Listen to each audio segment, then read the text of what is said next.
Most plant problems are not caused by bad luck or difficult plants.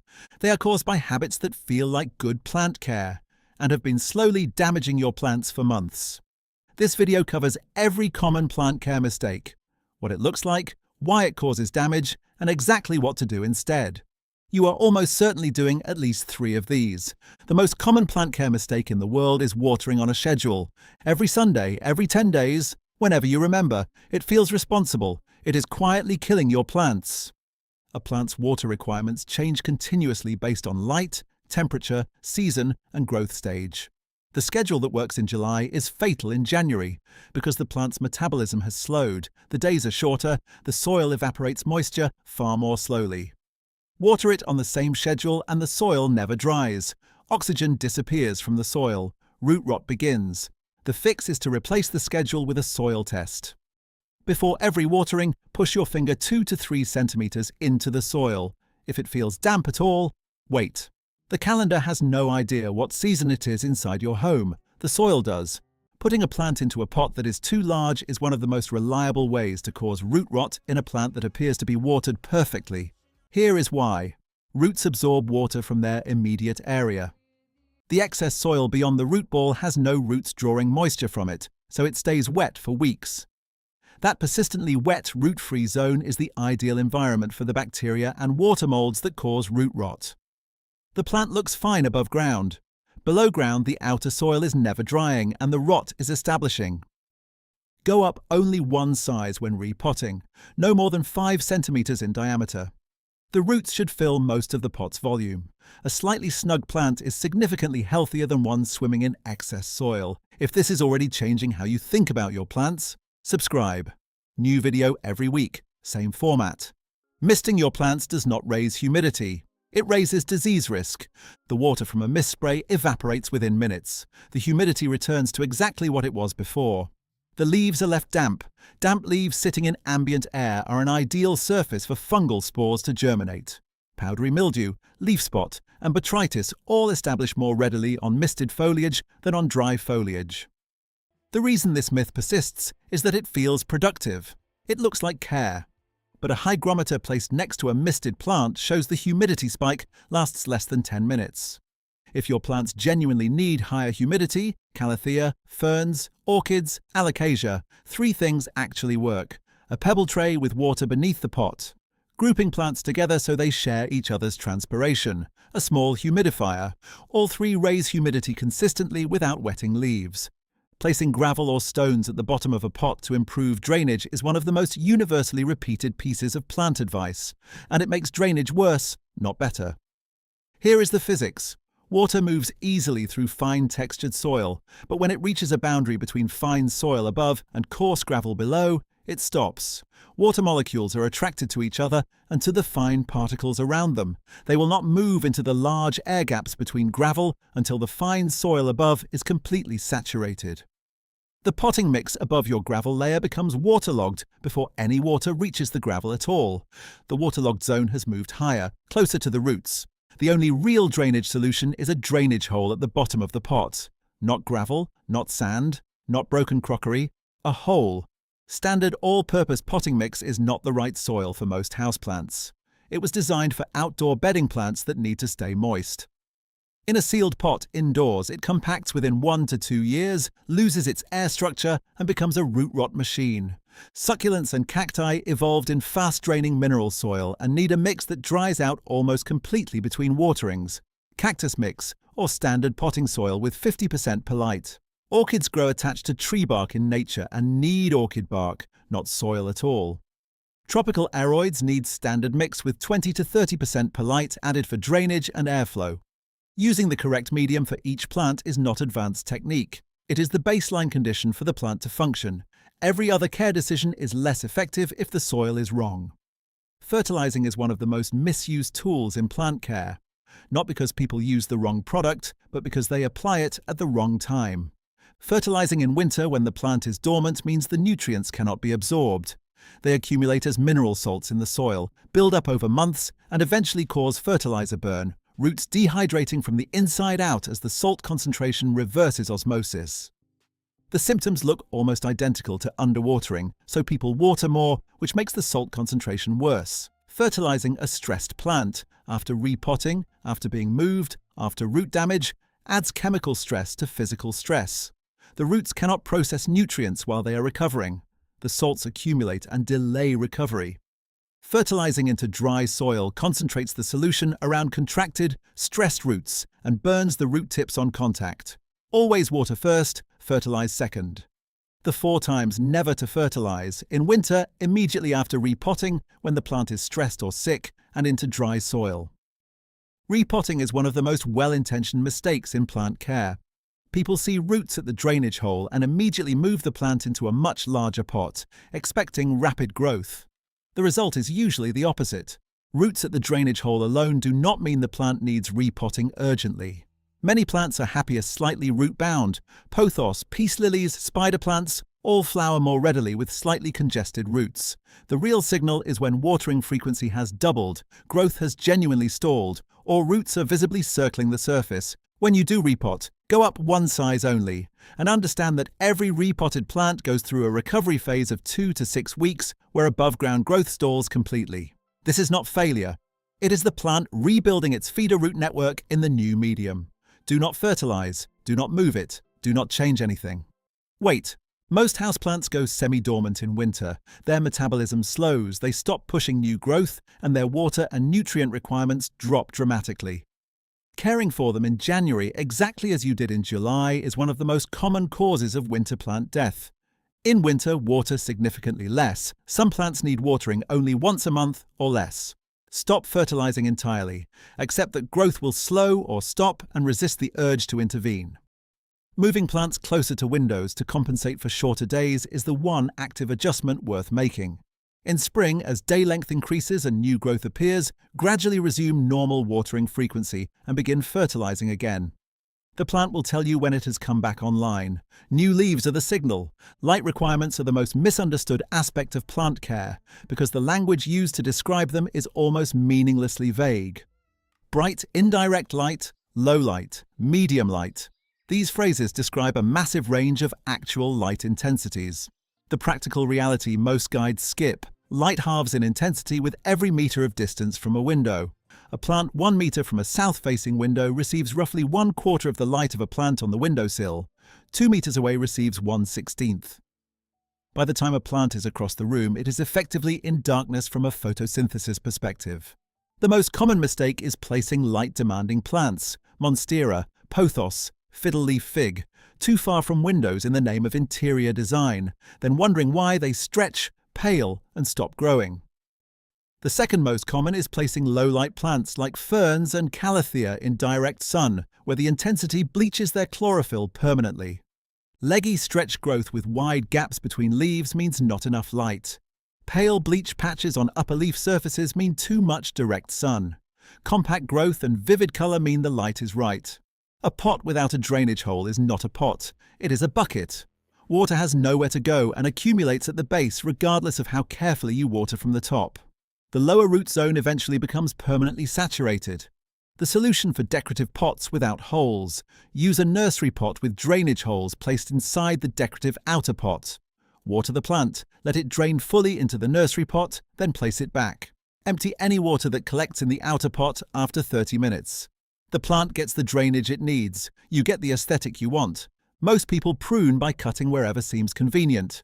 The angle and position of the cut determines whether the wound heals cleanly or becomes an entry point for disease. The correct cut is made at a 45-degree angle approximately 5 millimeters above a leaf node or bud, with the low point of the angle facing away from the bud. This slope allows water to run off the cut surface rather than pooling on it. A flat cut retains water and invites fungal colonization. A cut made too far above a node leaves dead stub tissue that the plant cannot seal. It gradually rots back toward living wood. Clean, sharp tools matter as much as angle. A blunt blade crushes rather than cuts, creating a wound 3 to 4 times larger than the blade width.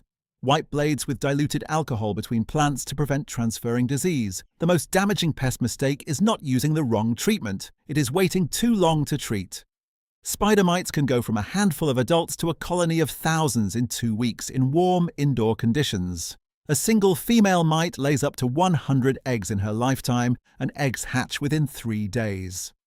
By the time most people notice the damage, stippled leaves, fine webbing, widespread discoloration, the infestation has been active for weeks and is significantly harder to eliminate than it was at the start. Inspect the undersides of leaves every 2 weeks as a habit, not when you notice a problem. The undersides of leaves are where spider mites, mealybug crawlers, scale nymphs, and thrips larvae all establish before any above-ground symptoms appear. 2 minutes of inspection every 2 weeks catches infestations at the stage where a single neem oil treatment often resolves them entirely. Isolate any plant showing symptoms immediately. Pests spread between plants by crawling and through air movement. Getting a symptomatic plant away from the collection before treatment is the single most effective containment step available. Plants are not furniture. Every time a plant is moved to a new position, it must recalibrate its entire physiology, adjusting its stomata aperture, its leaf angle, its root water uptake rate, to the new light level, temperature, and humidity. This recalibration takes 2 to 4 weeks, and during that time the plant diverts energy away from growth. The most visible result of frequent moving is leaf drop. The plant shedding leaves to reduce its water demand, while its root system adjusts to the new conditions. Owners see the leaf drop, assume the position is wrong, move the plant again, and trigger another round of leaf drop. The plant never gets to stabilize. Find a position with the right light, leave the plant there, and give it 4 weeks before judging the result. Leaf drop in the first 2 weeks after a move is almost always adjustment, not damage. New growth after 4 weeks confirms the position is working. Household dust accumulates on plant leaves within weeks of cleaning. Even a thin layer reduces the light reaching the leaf surface by 5 to 10%. For plants already in lower light positions, this reduction is significant. Less light means less photosynthesis, less sugar production, and slower growth. Wipe large-leaved plants, monstera, rubber plants, peace lilies, with a damp, soft cloth every 2 to 3 weeks. This restores full light absorption and as a bonus removes the microscopic eggs and early-stage colonies of spider mites, which preferentially establish on dusty leaf surfaces. Cleaning leaves is one of the simplest, free, and most consistently overlooked plant care actions available. Tap water straight from the cold tap causes 2 problems most people never connect to their watering routine. The first is temperature shock. Cold water applied to tropical houseplant roots causes the root cells to contract in response to the temperature change. Over months of repeated exposure, this stress shows up as sluggish growth and reduced disease resistance. Room temperature water eliminates this entirely. Leave filled watering cans to reach room temperature before using them. The second is chlorine and fluoride accumulation. Chlorine dissipates if water is left uncovered overnight. 12 to 24 hours in an open container is enough. Fluoride does not dissipate and accumulates in the leaf tissue of sensitive plants, appearing as brown, crispy tips that spread inward over time. Peace lilies, calathea, dracena, and spider plants are the most sensitive. For these, rainwater or filtered water is the long-term solution. Standard potting mix breaks down and compacts within 1 to 2 years of use. As the organic material decomposes, the structure collapses, air pockets disappear, the mix becomes dense and poorly draining, and roots gradually lose access to oxygen. The plant above ground looks progressively more tired, produces smaller leaves, and grows more slowly, but without a visible dramatic cause. Most people assume the plant has simply reached its natural size, or that it needs more fertiliser. In reality, the growing medium has stopped supporting it properly. A full repot into fresh mix, with 20 to 30% perlite added, restores the air structure the roots need and frequently produces a dramatic improvement in growth within 4 to 6 weeks. Repot into fresh mix every 2 years as standard maintenance, regardless of whether the plant appears root-bound. Old soil is the most overlooked root health factor in houseplant care. The dosage instructions on fertiliser packaging are calibrated for garden plants growing in open soil where excess nutrients leach away naturally with rain and drainage. In a sealed pot, excess mineral salts have nowhere to go. They accumulate in the soil with every application until the concentration is high enough to reverse osmosis in the root cells, pulling water out of roots rather than allowing roots to absorb it. For houseplants, always use half the recommended strength on the packaging. Half strength applied every 2 to 3 weeks during the growing season delivers nutrients consistently without salt build-up risk. A white crust on the soil surface is mineral salt accumulation and means the soil needs flushing. Run large volumes of plain water through the pot 3 to 4 times to dissolve and remove accumulated salts. One of the most common plant care mistakes happens before the plant even comes home. Choosing a plant because it looks right in a specific spot, rather than because the light in that spot is appropriate for it. The result is a plant that survives but never thrives, placed in conditions it was never designed for, receiving care it cannot use because the fundamental requirement of adequate light is not being met. Every other care action, watering, fertilising, repotting, is less effective when the light is wrong. The practical approach: assess the light in the room first. South or west facing windows with direct sun suits succulents, cacti and herbs. Bright indirect light near east or south windows suits most tropical foliage plants. Genuinely low light, more than 2 meters from any window, suits almost nothing well, though pothos, snake plants and ZZ plants will survive. If you love a plant that does not suit your light conditions, a grow light is a practical solution. 15 to 20 centimeters above the plant, 14 hours on and 10 hours off, and most plants will perform as if they are in appropriate natural light. Every new plant you bring home is a potential carrier of pests and disease. Nursery and garden centre environments are high-density growing spaces where pests spread rapidly and may be present at low levels that are not yet visible.